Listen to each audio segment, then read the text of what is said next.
Hello my dear students, welcome back to my channel. তো দেখো, এতক্ষণ পর্যন্ত আমরা সিম্পল হারমোনিক মোশন অফিসিয়ালি শেষ করে ফেলেছি। এরপর থেকে মানে একটা ভিডিওই লাগবে, আমরা অসিলেশন টপিকটা কমপ্লিট করব। দেখো, সিম্পল হারমোনিক মোশনে কিন্তু এক ধরনের অসিলেশন, কিন্তু ওটা একটা টাইপের অসিলেশন, যেটা কিনা ফ্রি অসিলেশন। অসিলেশন জেনারেলি তিন ভাগে ভাগ করতে পারি। অসিলেশন তিন ধরনের হয়, একটা হচ্ছে ফ্রি অসিলেশন, একটা হচ্ছে ড্যাম্পড অসিলেশন, একটা হচ্ছে ফোর্সড অসিলেশন। তিন ধরনের অসিলেশনের কথা আমরা বিস্তারিত আলোচনা করব, কিন্তু প্রথমে আমরা যেটা পড়বো সেটা হচ্ছে ফ্রি অসিলেশন। দেখো, সিম্পল হারমোনিক মোশন কি বললাম? সিম্পল হারমোনিক মোশন হচ্ছে ফ্রি অসিলেশনের এক্সাম্পল। এবার তোমরা বলো যে আমরা যে সিম্পল হারমোনিক মোশন নিয়ে ডিসকাস করেছিলাম, সেখানে কি কোনো ডিসিপেটিং ফোর্স বা নন কনজারভেটিভ ফোর্স ছিল? মানে তোমরা বলবে ডিসিপেটিভ ফোর্স মানে কি? ডিসিপেটিভ ফোর্স মানে হচ্ছে ফ্রিকশন ফোর্স বা এয়ার রেজিস্ট্যান্স ফোর্স, মানে যে বলের বিরুদ্ধে যদি আমি কাজ করি তাহলে আমার শক্তি হচ্ছে কমতে থাকবে। আমার বলাটা ভুল হবে, সিস্টেমের শক্তি কমতে থাকবে।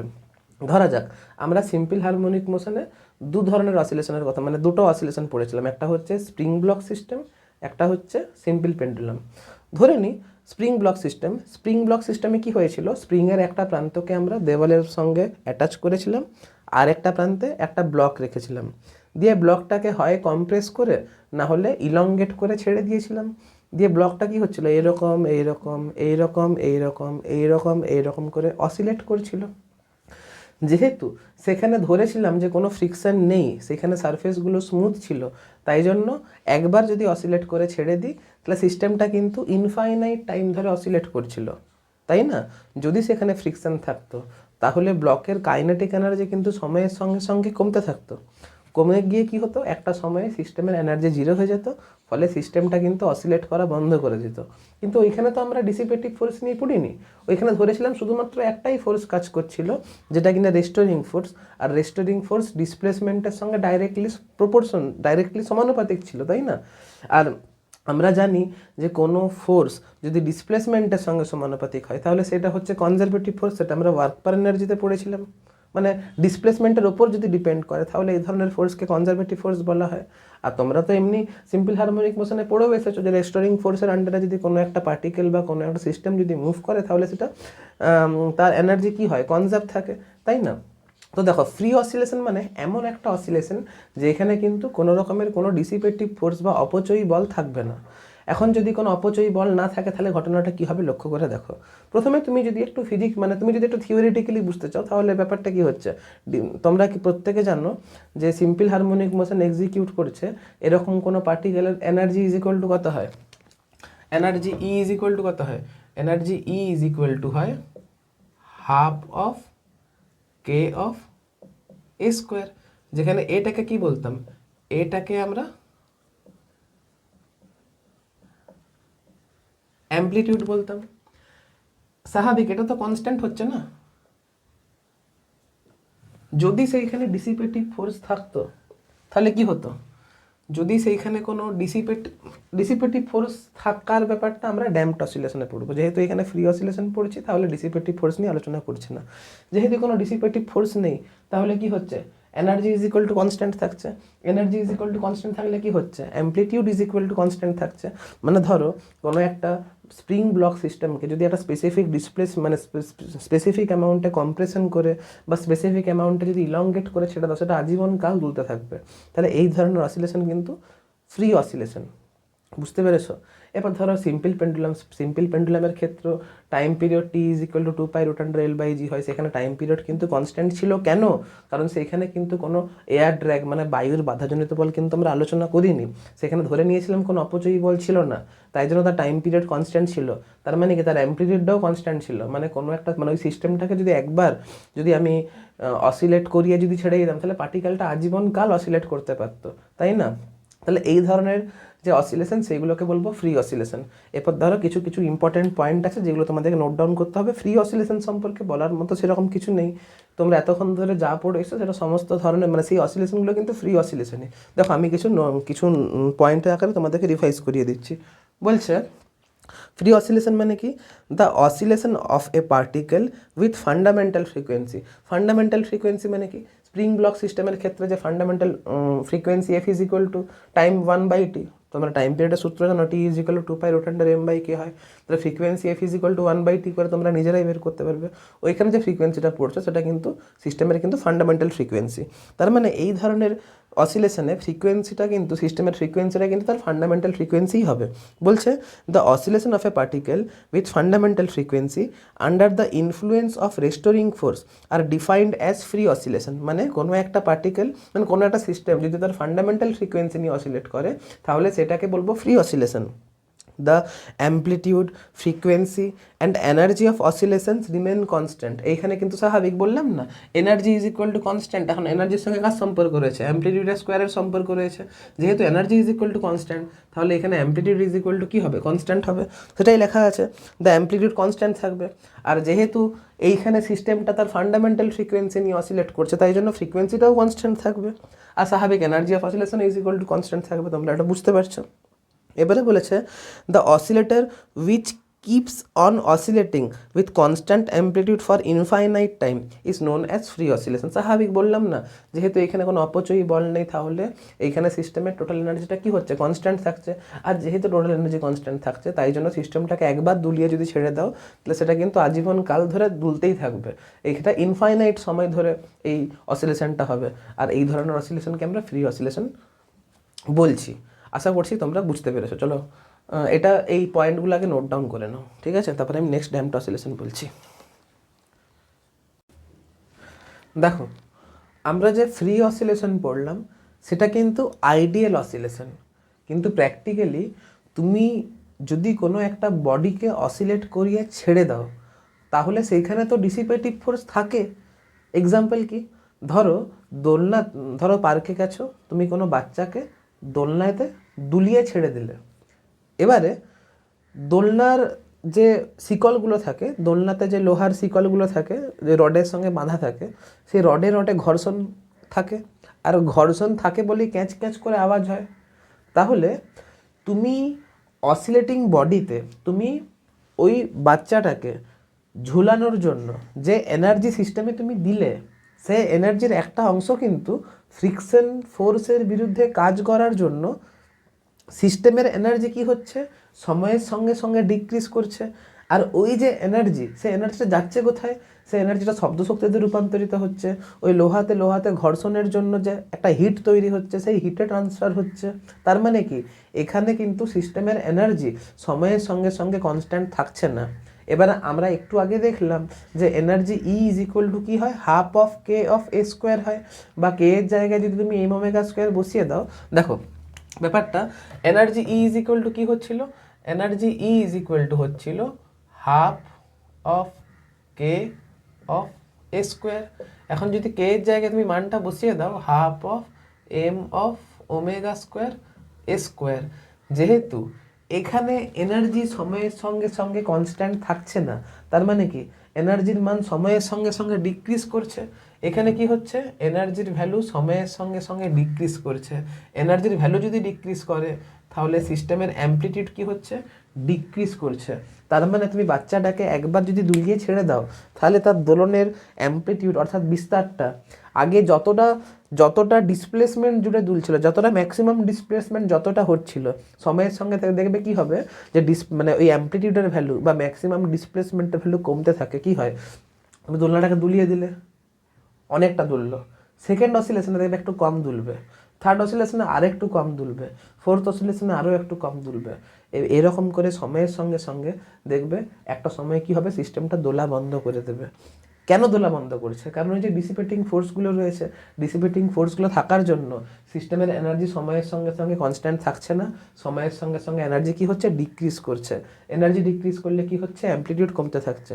একটা সময় কি হচ্ছে? অ্যামপ্লিটিউড জিরো হয়ে যাচ্ছে। অ্যামপ্লিটিউড জিরো হয়ে যাচ্ছে মানে ডিসপ্লেসমেন্ট জিরো হয়ে যাচ্ছে, মানে সিস্টেম দোলা বন্ধ করে দিচ্ছে। এই ধরনের যে অসিলেশন সেগুলোকে বলবো ড্যাম্পড অসিলেশন। দেখো ড্যাম্পড অসিলেশনই কিন্তু প্র্যাকটিক্যাল অসিলেশন, ঠিক আছে?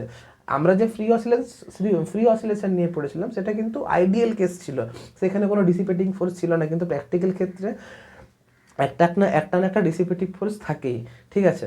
দেখো ফ্রি অসিলেশনের সঙ্গে ড্যাম্পড অসিলেশনের একটা মেন পার্থক্য কি, সেইখানে ফ্রি অসিলেশন শুধুমাত্র রেস্টোরিং ফোর্সের আন্ডারে হচ্ছিল, কিন্তু এখানে ড্যাম্পড অসিলেশনে রেস্টোরিং ফোর্স মানে ড্যাম্পড অসিলেশনে রেস্টোরিং ফোর্স ছাড়াও আরেক ধরনের ফোর্স থাকে যেটাকে আমরা ড্যাম্পিং ফোর্স বলি। এই ড্যাম্পিং ফোর্স ভেলোসিটির সঙ্গে সমানুপাতিক হয়। কীরকম? ধরো তুমি বাবার সঙ্গে বাইকে চেপে কোনো একটা হাইওয়ে রাস্তা দিয়ে যাচ্ছ, তুমি দেখবে যত স্পিডে তুমি মানে যত স্পিডে তোমার বাবা গাড়ি চালাবে বা যত স্পিডে তুমি গাড়ি চালাবে, তত বেশি কিন্তু বায়ুর বাধাজনিত বল তোমার উপর কাজ করবে। তুমি দেখবে যদি তুমি আস্তে বাইক চালাও তাহলে বায়ুর বাধাজনিত বল কিন্তু কম আসে। যদি তুমি স্পিডে বাইক চালাও দেখবে চুলগুলো বিশাল স্পিডে দেখবে পিছন দিকে উঠছে, বেশি মানে বায়ুর বাধাজনিত বল সেক্ষেত্রে অনেক বেশি লাগে, তাই না? তাহলে এই যে ড্যাম্পিং ফোর্স, এই damping force F is directly proportional to কী হবে, ভেলোসিটি হবে। তাহলে এখানে একটা অ্যাডিশনাল ফোর্স লাগে যেটাকে আমরা ড্যাম্পিং ফোর্স বলবো, এফ ডি দিয়ে প্রকাশ করছি। এই ড্যাম্পিং ফোর্স কার সঙ্গে সমানুপাতিক হবে, ভেলোসিটির সঙ্গে সমানুপাতিক হবে, ঠিক আছে। আর এটাকে এখানে আমি কোনো একটা কনস্ট্যান্ট দিতে হবে, বা ধরো লিখে দিচ্ছি এফ ইজ ইকুয়াল টু বিভি, যেখানে বিটা দেখো বলছি না এই ফোর্সটা ভেলোসিটির সঙ্গে সমানুপাতিক হবে, তার মানে এই সমানুপাতিক চিহ্নটা তুলতে গেলে একটা কনস্ট্যান্ট গুণ করতে হবে, যেটাকে আমি ড্যাম্পিং কনস্ট্যান্ট বি বলছি। এই বিটাকে কি বলবো, এই বিটাকে বলবো ড্যাম্পিং কনস্ট্যান্ট, ড্যাম্পিং কনস্ট্যান্ট। এবারে তুমি লক্ষ্য করে দেখো, তুমি যদি এই দিকে যাও তাহলে বায়ুর বাধাজনিত বল কিন্তু অপোজিট দিকে কাজ করে, অর্থাৎ ভেলোসিটির সঙ্গে অপোজিট দিকে কাজ করে। তাই জন্য এখানে একটা মাইনাস সাইনও বসবে, ঠিক আছে। তাহলে এখানে একটা মাইনাস সাইনও বসবে, ঠিক আছে, বুঝতে পেরেছো? তাহলে এখন সিস্টেমের উপর যে নেট ফোর্স লাগবে, সিস্টেমের উপর যে নেট ফোর্স লাগবে এফ নেট, সিস্টেমের উপর যে নেট ফোর্স লাগবে, দাঁড়াও, সিস্টেমের উপর যে নেট ফোর্স লাগবে সেটা কত হচ্ছে, একটা তো রেস্টোরিং ফোর্স লাগছে মাইনাস কে এক্স, আর একটা লাগছে ড্যাম্পিং ফোর্স যেটাকে আমি বিভি দিয়ে প্রকাশ করছি। এখন নিউটন সেকেন্ড ল কি বলছে, ফোর্স ইজ ইকুয়াল টু কি হয়, মাস ইন্টু অ্যাক্সিলারেশন হয়। তাহলে এফ কে d two x m into d two x by d t two লিখতে পারি। ইট ইজ ইকুয়াল টু কি হচ্ছে মাইনাস অফ কে এক্স, আর বিভিকে কি লিখতে পারি, বিভিকে লিখতে পারি বি, আর ভিকে লিখতে পারি ডি এক্স বাই ডিটি। এখন তুমি যদি এটাকে সাজিয়ে লেখো তাহলে কি আসবে, m into d two x by dt two plus b dx dt plus k x is equal to 0। এটা হচ্ছে ড্যাম্পড অসিলেশনের ডিফারেন্সিয়াল ইকুয়েশন। এই যে ইকুয়েশনটা, এই ইকুয়েশনটাকে বলবো, এই 1 নম্বর ইকুয়েশনকে বলবো ড্যাম্পড অসিলেশনের ডিফারেন্সিয়াল ইকুয়েশন, ঠিক আছে। এরপর তোমাকে স্বাভাবিক এই ইকুয়েশনটাকে সলভ করতে হবে। এখন ডিফারেন্সিয়াল ইকুয়েশনের সলিউশন তোমাদেরকে ক্লাস 12-এ মানে তোমাদের ক্যালকুলাস সেকশনে শেখানো হবে। আবার বলছি, এই যে ডিফারেন্সিয়াল ইকুয়েশন এর সলিউশনগুলো কিন্তু মানে এই যে সলিউশন কীভাবে করতে হয় সেটা ক্লাস 12-এ ম্যাথামেটিক্স সেকশনে, ম্যাথামেটিক্সের যে ক্যালকুলাস সেকশন রয়েছে সেখানে তোমাদেরকে শেখানো হবে। কিন্তু ক্যালকুলেশন কীভাবে হচ্ছে সেটা ফিজিক্সের পয়েন্ট অফ ভিউ থেকে অতটা ইম্পর্টেন্ট নয়, আর তোমাদের সিলেবাসেও নেই। তাই জন্য তোমাদেরকে ডাইরেক্ট এর সলিউশনটা মুখস্থ রাখতে হবে। এই সলিউশন কত হয়, এর সলিউশন হয় x is equal to a into t into cos of omega dash t plus phi. এই যে এ ড্যাশ এ টি, এটা হচ্ছে এ টি হচ্ছে অ্যাম্প্লিটিউড, অ্যাম্প্লিটিউড অফ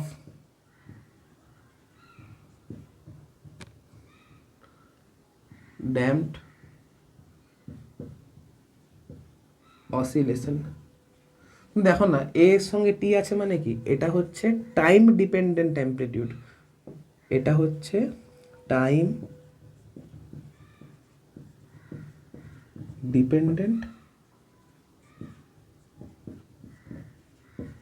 অ্যাম্প্লিটিউড, ঠিক আছে। এখানে যে এটি এর যে ভ্যালু, সেই ভ্যালুটা কত আসবে, এই যে এটি এর যে ভ্যালু, এর ভ্যালুটা আসবে a into e to the power minus of b by 2m into t, ঠিক আছে। টি কেন দিয়েছি, ওই যে বললাম সিস্টেমের এনার্জি সময়ের সঙ্গে সঙ্গে ডিক্রিজ করছে, এনার্জি ডিক্রিজ করলে অ্যামপ্লিটিউড ডিক্রিজ করছে, তার মানে কি সময়ের সঙ্গে সঙ্গে অ্যামপ্লিটিউড পরিবর্তন হচ্ছে। আর যেহেতু সময়ের সঙ্গে সঙ্গে অ্যামপ্লিটিউড পরিবর্তন হচ্ছে, তাই জন্য অ্যামপ্লিটিউডটাকে ফাংশন অফ টাইম দিয়ে রিপ্রেজেন্ট করেছি, যেখানে এটি হচ্ছে অ্যামপ্লিটিউড অফ ড্যাম্পড অসিলেশন। টি লিখেছি মানে এটা হচ্ছে টাইম ডিপেন্ডেন্ট অ্যামপ্লিটিউড। আর এই এটি এর ভ্যালু কত হয়, মাইনাস অফ বিটি বাই 2m। আর এইখানে দেখো ওমেগা না লিখে ওমেগা ড্যাশ লিখেছি। ওমেগা ড্যাশ কেন? ওমেগা লিখতাম কখন, যখন সিস্টেমটা তার ন্যাচারাল ফ্রিকোয়েন্সি নিয়ে অসিলেট করতো।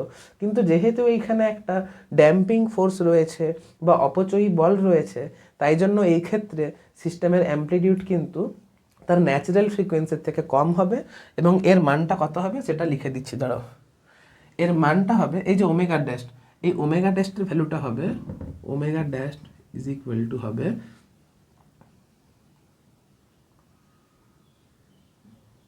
এক সেকেন্ড, দাঁড়াও এক সেকেন্ড। এই ব্রাইটনেসটা বেশি হাই থাকলে বোর্ডের লেখাগুলো ভালো ফুটে না, তার জন্য ব্রাইটনেসটা কমাতে হলো আর কি। দেখো কোথায় ছিলাম যেন, omega dash, omega dash is equal to কত হবে, হ্যাঁ কি বললাম, যদি এইখানে কোনো ডিসিপেটিভ ফোর্স থাকে, ডিসিপেটিভ ফোর্স থাকার জন্য এইখানে সিস্টেমের যে ফ্রিকোয়েন্সি হয় সেটা তার ন্যাচারাল ফ্রিকোয়েন্সি থেকে কম হয়। আর ন্যাচারাল ফ্রিকোয়েন্সি থেকে কম হওয়ার জন্য এখানে ওমেগাটাকে লিখবো না, এখানে ওমেগাটাকে ওমেগা ড্যাশ লিখবো। আর ওমেগা ড্যাশের ভ্যালু কত হবে, root under k by m minus of b by 2m তার হোল স্কোয়ার। ঠিক আছে, নেক্সট পয়েন্ট কি আছে ধরো দেখি।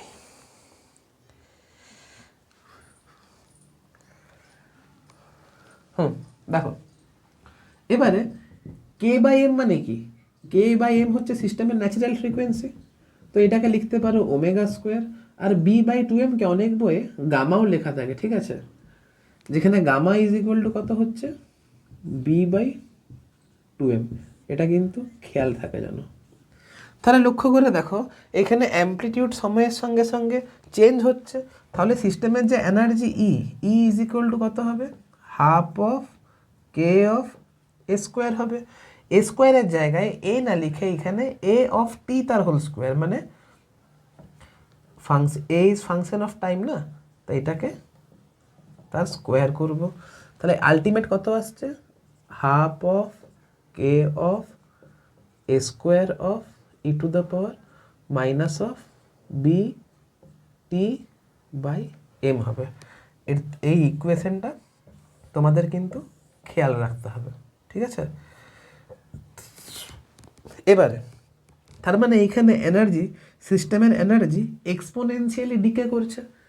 তার মানে তুমি যদি এনার্জির সঙ্গে টাইমের যে যদি ভেরিয়েশনটা যদি আঁকো এখানে,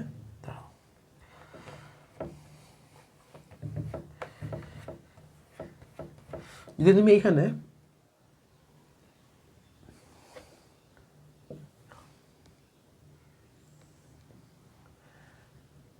এইদিকে যদি এনার্জিকে প্লট করো, এইদিকে যদি টাইমকে প্লট করো, যখন এনার্জি ইজ ইকুয়াল টু 0, যখন টি ইজ ইকুয়াল টু যখন 0, তখন ই ইজ ইকুয়াল টু কত হচ্ছে, half of k of a square. যখন t is equal to infinity, তখন ই ইজ ইকুয়াল টু কত হচ্ছে, e to the power minus infinity is equal to কী হয়, 0 হয়। তাহলে তুমি এইখানে 0 লিখতে পারছো। তার মানে টি ইজ ইকুয়াল টু ইনফাইনাইট সময়ে এনার্জিটা 0 হয়ে যাবে। তাই তো বললাম যদি তুমি একটা বাচ্চাকে পার্কে গিয়ে দোলনায় দুলিয়ে ছেড়ে দাও, তার মানে কি সেটা সময়ের সঙ্গে সঙ্গে তার অ্যামপ্লিটিউড ডিকে করবে। আর যখন অ্যামপ্লিটিউড তার 0 হয়ে যাবে তখন সিস্টেমে এনার্জিও 0 হয়ে যাবে। আর এনার্জি 0 হয়ে যাওয়ার জন্য কি হবে, সিস্টেমটা অসিলেট করবে না। তার মানে টি ইজ ইকুয়াল টু ইনফাইনাইট, মানে theoretically T is equal two infinite সময় পরে গিয়ে সিস্টেমের এনার্জি 0 হয়ে যাওয়ার জন্য সিস্টেমটা আর অসিলেট করবে না। কিন্তু practically T is equal two infinite হয় না, একটা স্পেসিফিক সময় পরে গেলেই সিস্টেমের এনার্জি কী হয়ে যায়, 0 হয়ে যায়। এরপর কত জলদি দেখো, আগে এঁকে নিই তারপরে বলছি। ধরো যেহেতু এটা এক্সপোনেনশিয়াল ডিকে, তাহলে কার দেখতে এরকম হবে, ঠিক আছে, যেখানে এইটা কি প্রকাশ করছে, এটা প্রকাশ করছে half of k of a square. এবারে লক্ষ্য করে দেখো বি এর মান যত বেশি হবে, বি যত বেশি হবে, বি যত বেশি হবে অর্থাৎ সিস্টেমের ড্যাম্পিং যত বেশি হবে, সিস্টেমের ড্যাম্পিং যত বেশি হবে, এনার্জির ডিকে তত দ্রুত হবে, তত দ্রুত এনার্জির ডিকে হবে, তত দ্রুত এনার্জির ডিকে হবে। এটা যদি আমি ধরে নিই এই ক্ষেত্রে ডিকে কনস্ট্যান্ট B1 আর এই ক্ষেত্রে ডিকে কনস্ট্যান্ট B2, তাহলে যেহেতু দ্বিতীয় ক্ষেত্রে ডিকে স্পিডে হয়েছে তাহলে আমি লিখতে পারি B2, দাঁড়াও, তাহলে আমি লিখতে পারি B2 is greater than B1। বোঝা গেছে?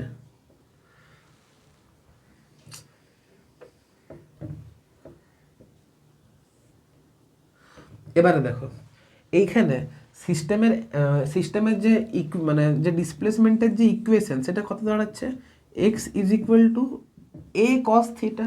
এখন কসের কার্ভ কেমন হয়, ম্যাক্সিমাম থেকে শুরু হয়, তার মানে এইখানে সিস্টেমের যে অ্যাম্প্লিটিউড সেটা কেমন দেখতে হবে, সেটা দেখবে শুরু হচ্ছে এইখান থেকে, দিয়ে অ্যাম্প্লিটিউড ডিকে করলো, আরও ডিকে করলো, দিয়ে আরও ডিকে করলো, দিয়ে আরও ডিকে করলো। তার মানে দেখতে পাচ্ছ অ্যাম্প্লিটিউডটা টাইমের সঙ্গে সঙ্গে কীরকম ডিকে করছে। এইখানে অ্যাম্প্লিটিউড যদি কনস্ট্যান্ট থাকতো তাহলে নর্মালি দেখতে এরকম হতো, কিন্তু যেহেতু এইখানে অ্যাম্প্লিটিউড সময়ের সঙ্গে সঙ্গে এক্সপোনেনশিয়ালি ডিকে করেছে, দেখো না অ্যাম্প্লিটিউড সময়ের সঙ্গে সঙ্গে কীরকম এক্সপোনেনশিয়ালি ডিকে করেছে। এটা হচ্ছে অ্যাম্প্লিটিউড ভার্সেস টাইমের কার্ভ। বি যত বেশি হবে অ্যাম্প্লিটিউড তত জলদি ডিকে করবে। চলো এই পুরো ব্যাপারটা নোট ডাউন করো, দিয়ে পরে কিছু পয়েন্টের আকারে ড্যাম্পড অসিলেশন তোমাদেরকে আমি রিভাইজ করিয়ে দিচ্ছি।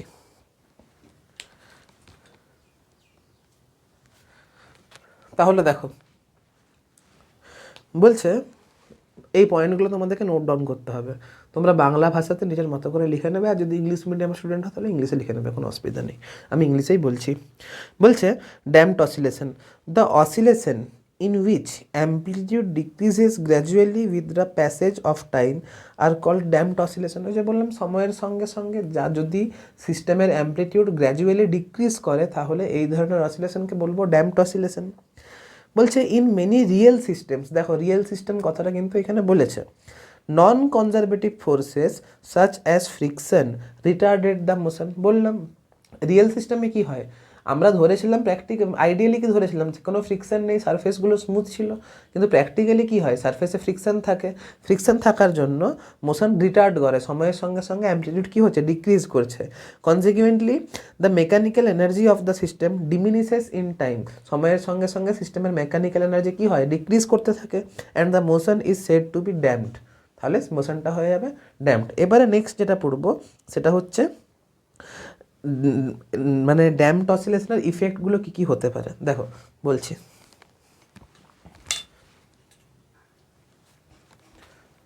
দেখো আমরা ড্যাম্পড অসিলেশনের frequency omega dash is equal to কত পড়েছিলাম, এখানে frequency omega dash is equal to ছিল রুট আন্ডার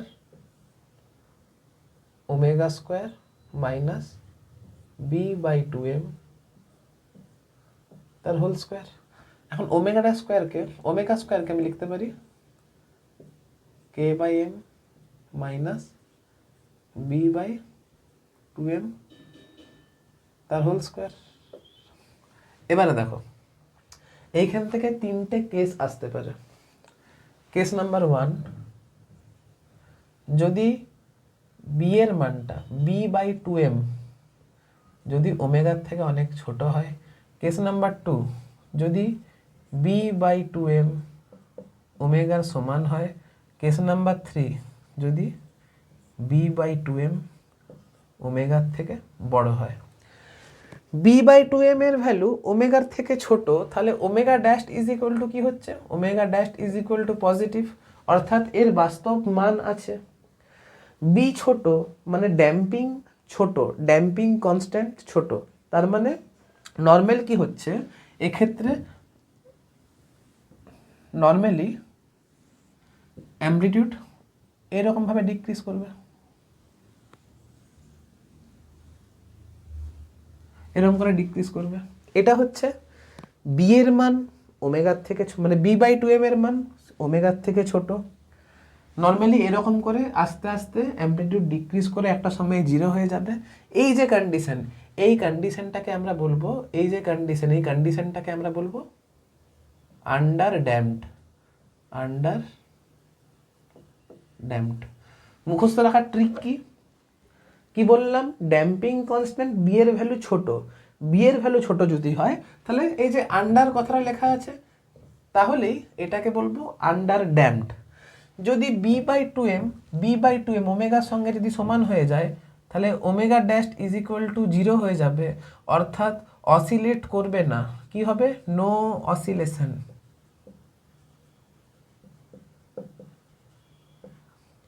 এইখানে বি এর কোনো একটা স্পেসিফিক ভ্যালুর জন্যই কিন্তু সিস্টেমের ক্ষেত্রে angular frequency omega dash is equal to zero হচ্ছে, অর্থাৎ এখানে সিস্টেম কিন্তু অসিলেট করছে না। যেহেতু এটা একটা ক্রিটিক্যাল কেস, তাহলে এইটাকে বলা হবে ক্রিটিক্যালি ড্যাম্পড। এটাকে বলা হবে ক্রিটিক্যালি ড্যাম্পড। ঠিক আছে? এখানে ক্রিটিক্যালি ড্যাম্পড মানে কি বললাম? এখানে omega dash is equal to zero হচ্ছে, অর্থাৎ frequency is equal to zero হচ্ছে, অর্থাৎ এখানে সিস্টেম কি হচ্ছে? এখানে সিস্টেম হচ্ছে অসিলেট করছে না। তার মানে যদি সিস্টেমকে যদি একবার অসিলেট করিয়ে ছেড়ে দাও তাহলে আস্তে আস্তে আস্তে আস্তে করে কি হবে?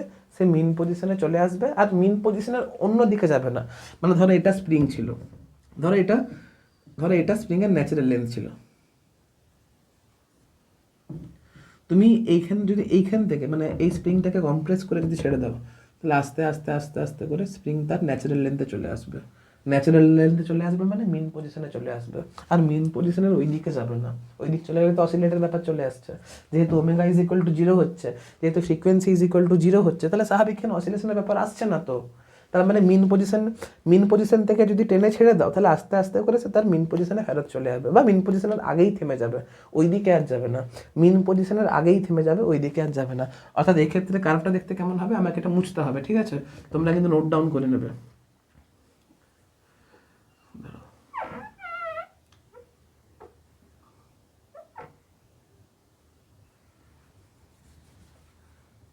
এক্ষেত্রে কি হবে?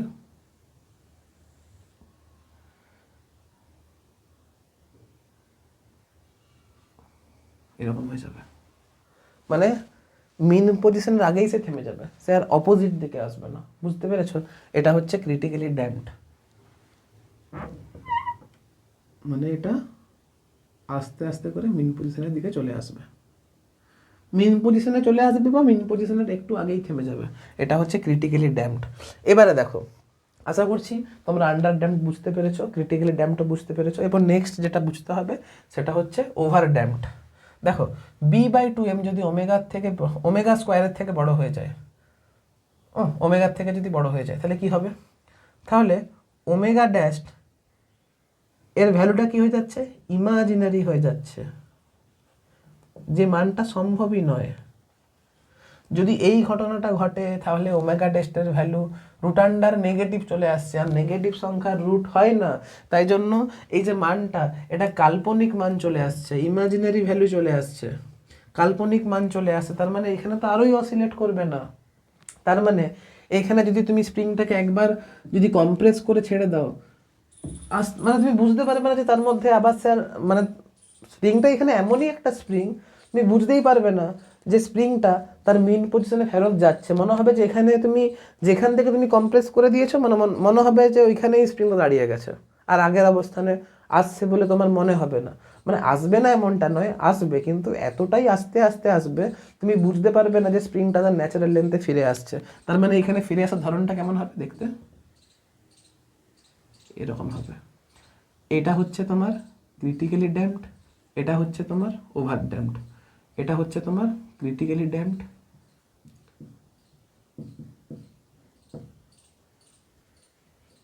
ক্রিটিক্যালি ড্যাম্পড, আর এটা হয়ে যাচ্ছে তোমার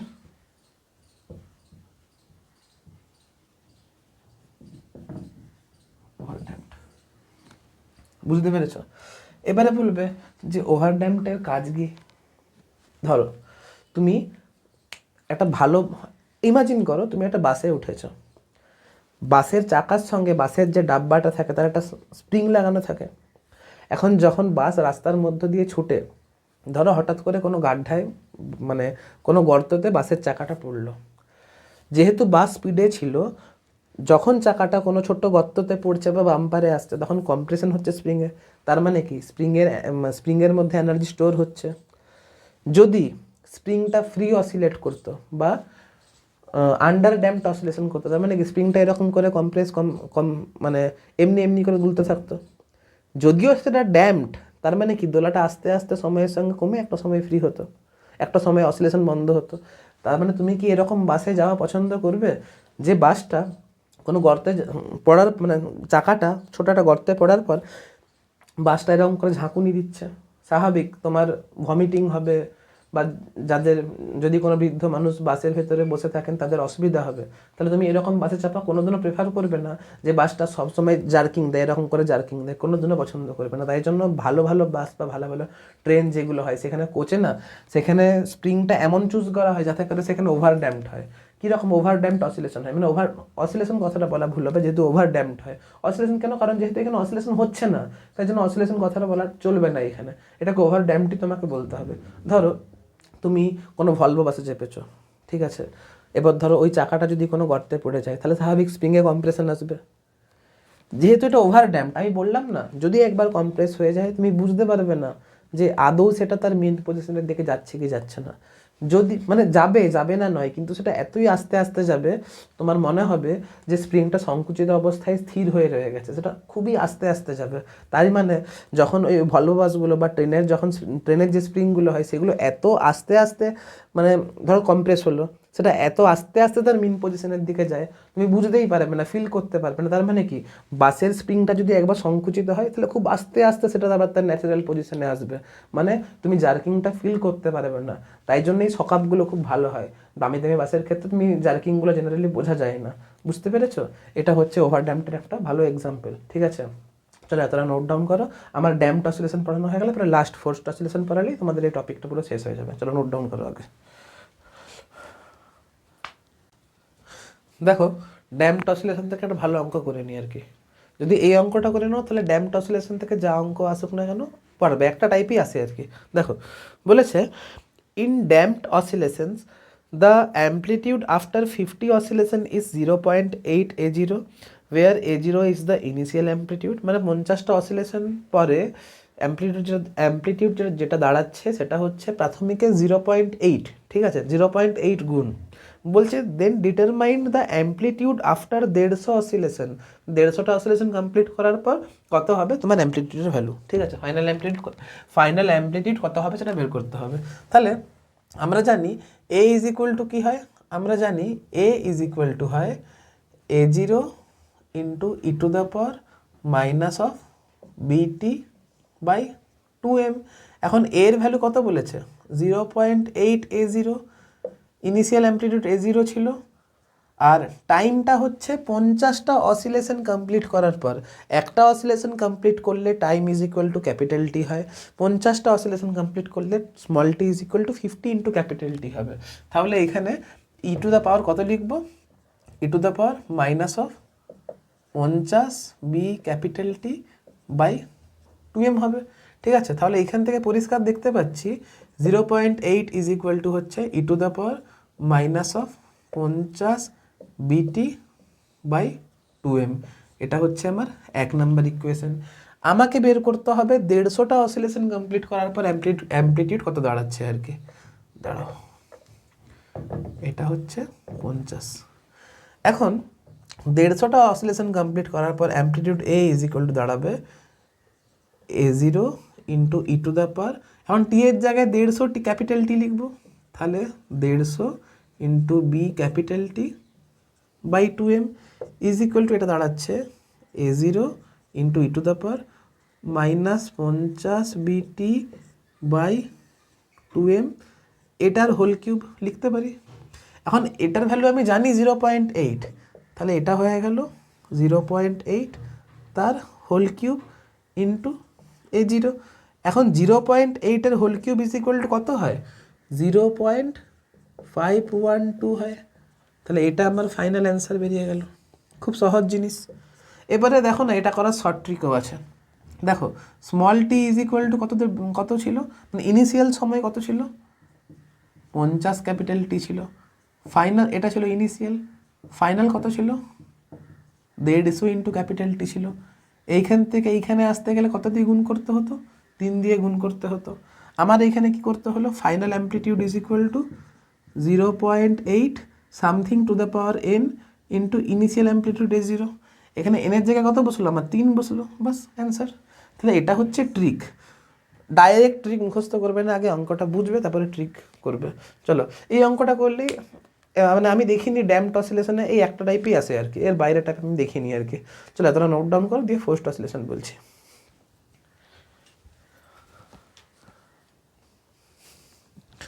দেখো ফোর্সড অসিলেশন, ড্যাম্পড অসিলেশনে আমরা কি দেখলাম, একটা ডিসিপেটিং ফোর্স কাজ করার জন্য সিস্টেমের এনার্জি আস্তে আস্তে ডিক্রিজ করছিল। এনার্জি ডিক্রিজ করছিল মানে অ্যামপ্লিটিউড ডিক্রিজ করছিল, অ্যামপ্লিটিউড ডিক্রিজ করছিল মানে একটা সময় এসে বস্তুর মধ্যে এনার্জি ইজ ইকুয়াল টু 0 হয়ে যাচ্ছিল এবং বস্তু অসিলেট করা বন্ধ করে দিচ্ছিল। এখন প্র্যাকটিক্যাল সিস্টেমে তো ডিসিপেটিভ ফোর্স থাকবেই, অসিলেশন একটা সময় পরে বন্ধ হয়ে যাবে।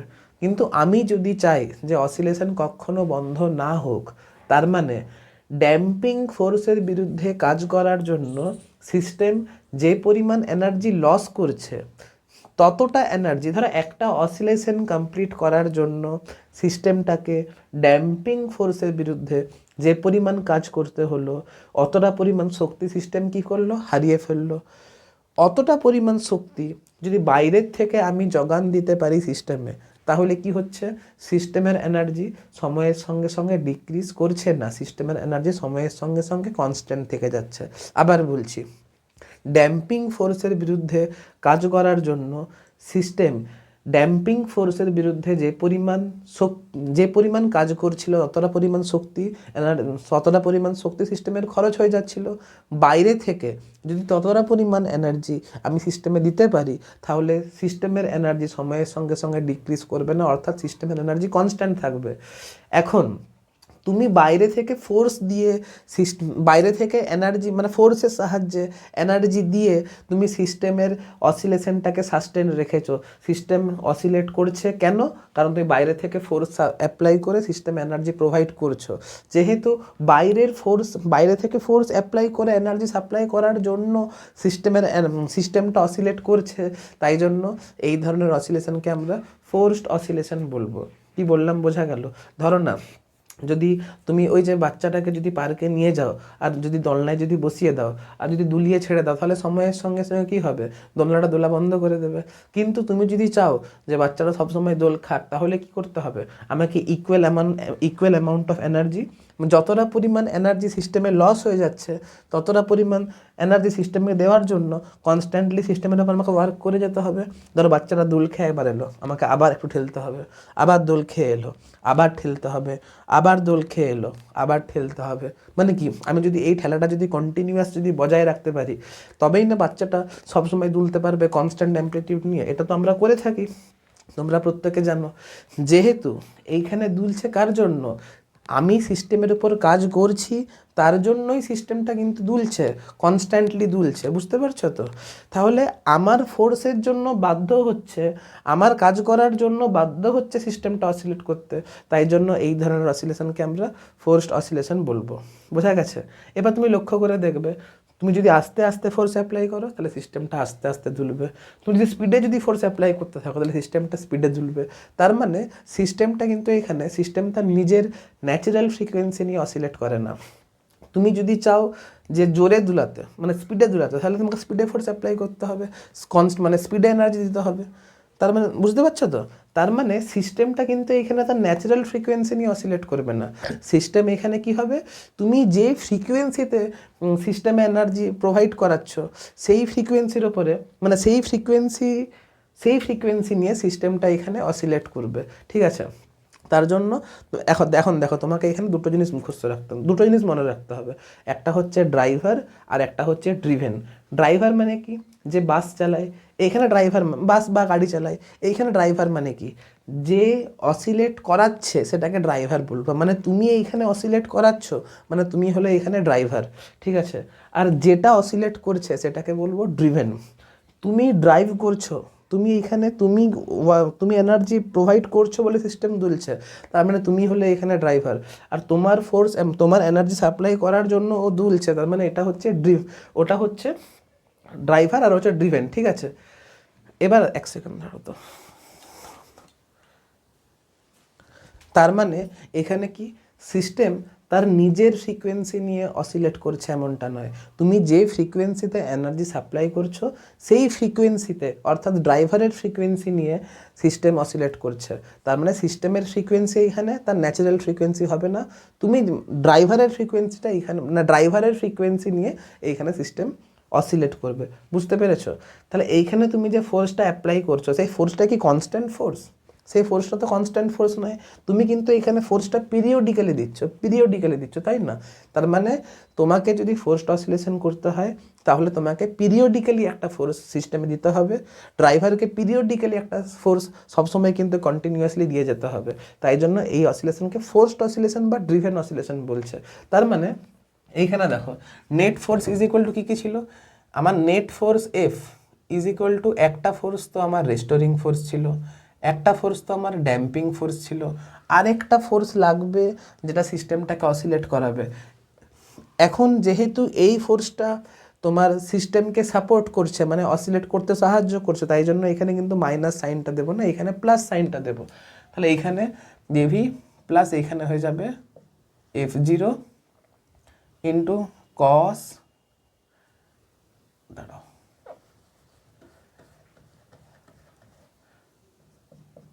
F0 cos omega d into t, ঠিক আছে।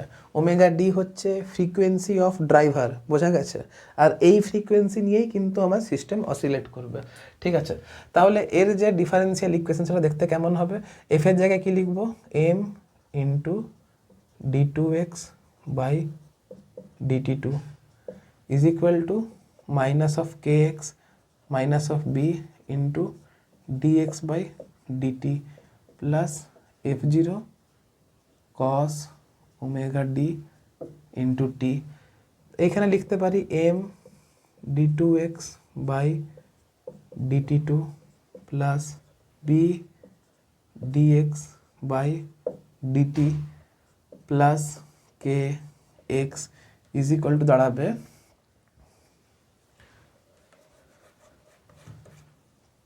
Plus k x is equal to দাঁড়াবে F0 cos of omega d into t. আবার লক্ষ্য করে দেখো এটা তো আবার হচ্ছে তোমার ডিফারেন্সিয়াল ইকুয়েশন, তার মানে এটা হচ্ছে ফোর্সড অসিলেশনের ডিফারেন্সিয়াল ইকুয়েশন। আবার বলছি এর সলিউশন, ডিফারেন্সিয়াল ইকুয়েশনের সলিউশন কিভাবে করতে হয় সেটা ক্লাস 12-এ তোমাদের আলোচনা আছে। তোমাকে এখন এটা এর সলিউশন তোমাদের সিলেবাসে নেই, মানে ফিজিক্সের পয়েন্ট অফ ভিউ থেকে এর সলিউশন তোমাদের সিলেবাসে নেই, সলিউশন তোমাকে মুখস্থ রাখতে হবে, কী করে সলিউশন করছে এটা জানার দরকার নেই। তাহলে এইখানে যে তোমার solution x is equal to আসবে সেটা হবে a dash into cos into omega d into t plus phi. বললাম না সিস্টেম এইখানে ড্রাইভারের ফ্রিকোয়েন্সি নিয়ে অসিলেট করবে। এবার এ ড্যাশটার ভ্যালু কত হবে এটা তোমাকে মুখস্থ রাখতে হবে, এই দুটি জিনিসই মুখস্থ রাখতে হবে। এফ ড্যাম্পড অসিলেশনে অ্যাম্প্লিটিউড কত হয় আর ফোর্সড অসিলেশনে অ্যাম্প্লিটিউড কত হয়, কিন্তু এইখান থেকে জেনারেলি পরীক্ষায় প্রশ্ন আসে না, তাই এটা অতটাও ইম্পর্টেন্ট নয়। কিন্তু দুটো সূত্র মুখস্থ রাখলে যদি আমার রিস্কটা কম হয় তাহলে কেন মুখস্থ রাখবো না, তাই না? এটা হচ্ছে ওমেগা জিরো মানে সিস্টেমের ন্যাচারাল ফ্রিকোয়েন্সি, এটা ওমেগা ডি ড্রাইভারের ফ্রিকোয়েন্সি, প্লাস এইখানে হবে b into omega d by m তার হোল স্কোয়ার, এটা হচ্ছে অ্যাম্প্লিটিউড, বোঝা গেছে? লক্ষ্য করে দেখো না এইখানে সিস্টেমটা কনস্ট্যান্ট ফ্রিকোয়েন্সি নিয়ে অসিলেট করছে। আবার লক্ষ্য করে দেখো না, তুমি বাইরে থেকে ফোর্স অ্যাপ্লাই করে সিস্টেমে এনার্জি সাপ্লাই করেছিলে বলেই তো সিস্টেমটা কনস্ট্যান্ট অ্যাম্প্লিটিউড নিয়ে অসিলেট করছে। ড্যাম্পড অসিলেশনের ক্ষেত্রে কি হচ্ছিল, সিস্টেমের এনার্জি সময়ের সঙ্গে সঙ্গে কমে যাওয়ার জন্য অ্যাম্প্লিটিউড ডিক্রিজ করছিল। কিন্তু যেহেতু কনস্ট্যান্ট হারে আমি এখানে মানে কনস্ট্যান্ট হারে, যেহেতু কনস্ট্যান্ট হারে বলাটা ভুল, পিরিয়ডিক্যালি আমি একটা কনস্ট্যান্টলি একটা এনার্জি দিয়ে গেছি, তার মানে কি এখানে অ্যাম্প্লিটিউড সময়ের সঙ্গে সঙ্গে কনস্ট্যান্ট থাকছে। বোঝা গেছে তো? আবার লক্ষ্য করে দেখো, এখানে অ্যাম্প্লিটিউড কার উপর ডিপেন্ড করছে, লক্ষ্য করে দেখো না, সিস্টেমের ন্যাচারাল ফ্রিকোয়েন্সি আর ড্রাইভারের ফ্রিকোয়েন্সি, এদের মধ্যে ডিফারেন্স যত কম হবে সিস্টেমের অ্যাম্প্লিটিউড এডেস্ট কী হবে, তত বেশি হবে। তার মানে এইখানে একটা ঘটনা ঘটবে, সেটা কি বলো তো, যদি ড্রাইভারের ফ্রিকোয়েন্সি আর সিস্টেমের ন্যাচারাল ফ্রিকোয়েন্সি যখন সমান হয়ে যাবে, তখন সিস্টেমের অ্যাম্প্লিটিউড কিন্তু কি হয়ে যাবে, ম্যাক্সিমাম হয়ে যাবে। সিস্টেমের অ্যাম্প্লিটিউড ম্যাক্সিমাম মানে কি হয়ে যাচ্ছে, তখন তার এনার্জি ম্যাক্সিমাম হয়ে যাবে। অর্থাৎ আমি দোলনাটাকে যদি মানে আমি যে ফ্রিকোয়েন্সি নিয়ে এনার্জি সিস্টেমে সাপ্লাই করছি, ওটা যদি সিস্টেমের ন্যাচারাল ফ্রিকোয়েন্সির সঙ্গে সমান হয়ে যায়, সেক্ষেত্রে এই যে আমি যে এনার্জি ট্রান্সফার করছি সিস্টেমে, তার মানে সেইখানে এনার্জি ট্রান্সফারটা ম্যাক্সিমাম হবে। এনার্জি ট্রান্সফারটা ম্যাক্সিমাম হলে সিস্টেমের এনার্জি কী হয়ে যাবে, সেক্ষেত্রে ম্যাক্সিমাম হবে। আর সিস্টেমের এনার্জি জানি ডাইরেক্টলি প্রপোর্শনাল টু কী হয়, স্কোয়ার হয়। তার মানে এনার্জি যেহেতু ম্যাক্সিমাম, তাহলে সেক্ষেত্রে এ ইজ ইকুয়াল টু ম্যাক্সিমাম হবে। আর এ ম্যাক্সিমাম হচ্ছে, তার মানে কি, আমি এমন একটা সিস্টেম যদি কনসিডার করি যার ড্যাম্পিং কনস্ট্যান্ট বি যদি স্মল হয়, আর সেই ক্ষেত্রে যদি omega D is equal to omega zero হয়ে যায়, অর্থাৎ ড্রাইভারের ফ্রিকোয়েন্সি আর সিস্টেমের ন্যাচারাল ফ্রিকোয়েন্সি যদি সমান হয়ে যায়, তাহলে সেই ক্ষেত্রে অ্যাম্প্লিটিউডটা ম্যাক্সিমাম হবে। অ্যাম্প্লিটিউড ম্যাক্সিমাম মানে এনার্জি ম্যাক্সিমাম হবে। এনার্জি ম্যাক্সিমাম মানে সিস্টেম ম্যাক্সিমাম অ্যাম্প্লিটিউড নিয়ে অসিলেট করবে। আর এই ঘটনাটাকে আমরা কি বলবো, এই ঘটনাটাকে আমরা রেজোনেন্স বলবো। এই ঘটনাটাকে আমরা রেজোনেন্স বলবো। রেজোনেন্স হচ্ছে সেই কেস যখন সিস্টেম ম্যাক্সিমাম এনার্জি নিয়ে অসিলেট করে। ঠিক আছে, এবার তুমি যদি এর কার্ভ ড্র করো, এর যদি মানে ফ্রিকোয়েন্সির যদি এই দিক বরাবর যদি ফ্রিকোয়েন্সিকে যদি ড্র করো, এই দিক বরাবর যদি এনার্জিকে ড্র করো, তাহলে কোনো একটা স্পেসিফিক ফ্রিকোয়েন্সির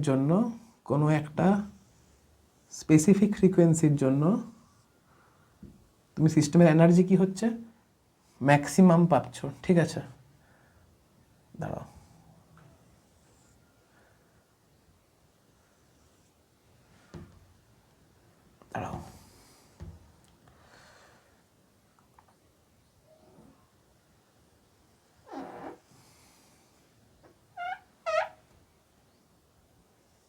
আমি 3টে কেস আঁকলাম। লক্ষ্য করে দেখো, এইগুলো হচ্ছে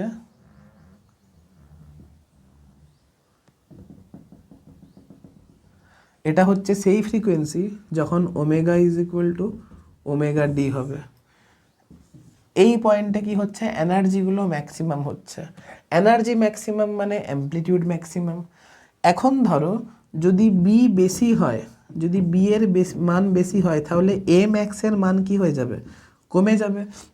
যেহেতু এইখানে ম্যাক্সিমাম অ্যাম্প্লিটিউডের ভ্যালুটা কি হচ্ছে, কম, এটা ধরলাম বি1, এটা ধরলাম বি2। যেহেতু এখানে অ্যাম্প্লিটিউড কম, যেহেতু এখানে এনার্জি কম, তাহলে এখানে ড্যাম্পিংয়ের মান বি এর মানটা বেশি, তাহলে বি1 এখানে বেশি হচ্ছে কার থেকে, বি2 এর থেকে। এখন তোমরা বলবে স্যার এইখানে তাহলে এটা মেলেনি কেন? যদি এরকম সিস্টেম হয় যার damping constant b is equal to 0, অর্থাৎ সেইখানে কোনো ড্যাম্পিং নেই, ড্যাম্পিং ফোর্স নেই, সেই ক্ষেত্রে যদি omega is equal to omega D হয়ে যায়, লক্ষ্য করে দেখো না, যদি বি ইজ ইকুয়াল টু যদি 0 হয়, তাহলে এই পুরো টার্মটা 0 হয়ে যাচ্ছে। আর omega 0 is equal to omega d হলে এইটাও 0 হয়ে যাচ্ছে। তখন a dash is equal to কত দাঁড়াচ্ছে, তখন a dash is equal to দাঁড়াচ্ছে f0/m ডিভাইডেড বাই 0। সেক্ষেত্রে amplitude is equal to infinity হয়ে যাচ্ছে। আর অ্যাম্প্লিটিউড যদি ইনফিনিটি হয়, তাহলে energy is equal to infinity হয়ে যাচ্ছে। তার মানে সিস্টেমটা সেক্ষেত্রে ইনফাইনাইট অ্যাম্প্লিটিউড নিয়ে অসিলেট করবে। যদিও practically b is equal to zero possible নয়, তাই জন্য প্র্যাকটিক্যালি ইনফাইনাইট অ্যাম্প্লিটিউড নিয়ে কেউ অসিলেট করে না। কোনো একটা সিস্টেমের এনার্জি কোনো দিনও ইনফাইনাইট হয় না, ঠিক আছে। বি এর মান ছোট হলেও কিছু না কিছু হলেও থাকে, বুঝতে পারছো তো। এবার এইখান থেকেই তোমাদের একটা প্রশ্ন ছোটোবেলায় পড়তো বা ছোটোবেলায় তোমরা মুখস্থ করেছিলে যে কোনো ব্রিজের মধ্য দিয়ে সৈনিকদেরকে মার্চ করতে দেওয়া হয় না কেন? কারণ সৈনিকরা যদি ব্রিজের মধ্যে মার্চ করে, প্রত্যেক মানে ধরো সৈনিক মার্চ করছে মানে কি, প্যারেড করছে মানে কি, প্রত্যেকজন একই সঙ্গে পা ফেলছে পা তুলছে, একই সঙ্গে পা ফেলছে পা তুলছে, তার মানে কি প্যারেড করার কিছু না কিছু ফ্রিকোয়েন্সি হবে। যদি সেই ক্ষেত্রে মানে সৈনিকদের পা প্যারেড করার ফ্রিকোয়েন্সি আর ব্রিজের ন্যাচারাল ফ্রিকোয়েন্সি যদি ম্যাচ করে যায়, তাহলে কি হচ্ছে, সৈনিকরা এখানে কি ড্রাইভার, কারণ সৈনিকরা প্যারেড করার মাধ্যমে এনার্জি ব্রিজে সাপ্লাই করছে, তার মানে এটা হয়ে গেল ড্রাইভার। আর যদি ড্রাইভারের ফ্রিকোয়েন্সি আর ড্রিভেনের ফ্রিকোয়েন্সি মানে ব্রিজের ফ্রিকোয়েন্সি যদি ম্যাচ করে যায়, তাহলে সেই ক্ষেত্রে ব্রিজটা কিন্তু ম্যাক্সিমাম এনার্জি নিয়ে অসিলেট করবে এবং সেই ক্ষেত্রে এনার্জি ট্রান্সফারটা ম্যাক্সিমাম হবে। আর যদি ম্যাক্সিমাম এনার্জি নিয়ে যদি ব্রিজটা অসিলেট করে, তাহলে ব্রিজটা কিন্তু ভেঙে যাওয়ার পসিবিলিটি থাকবে। তাই জন্য ব্রিজে কিন্তু প্যারেড করতে দেওয়া হয় না, নর্মাল হাঁটতে বলা হয়, ঠিক আছে। এবার দেখবে যখন ভূমিকম্প হয় তখন দেখবে কিছু কিছু ঘর দেখবে ভেঙে যায়। এর কারণটা কি, ওই ঘরগুলো কি মজবুত হয় না? না, মজবুত হয় না এমনটা নয়, মজবুত হওয়ার সাথে কোনো সম্পর্ক নেই। যদি আর্থকোয়েক আসে মানে তাহলে কোনো রডের পক্ষে ওই মানে রড দিয়ে তো বেসিক্যালি বড় বড় বিল্ডিংগুলো দাঁড়িয়ে থাকে। যদি আর্থকোয়েক সেরকম হয় তাহলে কোনো রড দিয়েই কিন্তু বিল্ডিংকে বাঁচানো পসিবল নয়। ওইখানে ব্যাপারটা কি হয় জানো তো, ভূমিকম্প হচ্ছে তার মানে কি ভূমিকম্পের কিছু একটা ফ্রিকোয়েন্সি রয়েছে। এখানে ভূমিকম্প এনার্জি দিচ্ছে ঘরগুলোকে অসিলেট করানোর জন্য, তার মানে এখানে ভূমিকম্পের যে এনার্জি সেটা হয়ে গেল ড্রাইভার। কাকে অসিলেট করানো হচ্ছে? ঘরগুলোকে অসিলেট করানো হচ্ছে, তাহলে সেইগুলো হয়ে গেল ড্রিভেন। এখন ব্যাপারটা হচ্ছে যদি এখন ভূমিকম্পের কম্পাঙ্ক আর ঘরের যে ন্যাচারাল ফ্রিকোয়েন্সি সেইগুলো যদি একই হয়ে যায়, তখন ঘরটা কি হচ্ছে ম্যাক্সিমাম অ্যাম্প্লিটিউড নিয়ে অসিলেট করে, ম্যাক্সিমাম এনার্জি নিয়ে অসিলেট করে। আর ম্যাক্সিমাম এনার্জি নিয়ে অসিলেট করলে স্বাভাবিক ঘর ভেঙে পড়ে যায়। এগুলো রেজোনেন্স একটা এগুলোই হচ্ছে রেজোনেন্সের এক্সাম্পল। চলো আগে এতটা নোট ডাউন করে দিয়ে কিছু পয়েন্ট দিয়ে আমি তোমাদেরকে ফোর্সড অসিলেশন রিভাইজ করিয়ে দিচ্ছি।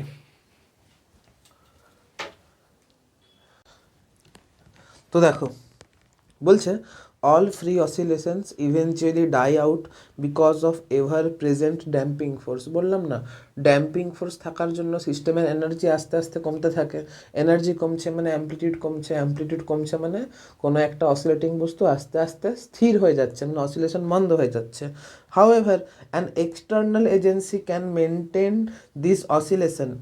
স্বাভাবিক, যতটা এনার্জি লস করছে এক্সটার্নাল সিস্টেম ততটা এনার্জি প্রোভাইড করছে, দিয়ে কি হচ্ছে সিস্টেমের এনার্জিটা কনস্ট্যান্ট থাকছে, অসিলেশনটাকে মেনটেন করে রাখা হচ্ছে। This are called forced or driven oscillations. বুঝতে পেরেছো, সব জিনিসই আলোচনা করা হয়েছে। Under forced periodic oscillation system does not oscillate with its natural frequency but with driven frequency. এটাও বললাম, তুমি যখন পিরিয়ডিক্যালি ফোর্সের সাহায্যে তুমি যখন এনার্জি সাপ্লাই করে যাচ্ছ, তখন তুমি যে ফ্রিকোয়েন্সিতে এনার্জি সাপ্লাই করছো সিস্টেম কিন্তু সেই ফ্রিকোয়েন্সিতে অসিলেট করছে। সিস্টেম কিন্তু এখানে তার ন্যাচারাল ফ্রিকোয়েন্সিতে অসিলেট করছে না, ঠিক আছে।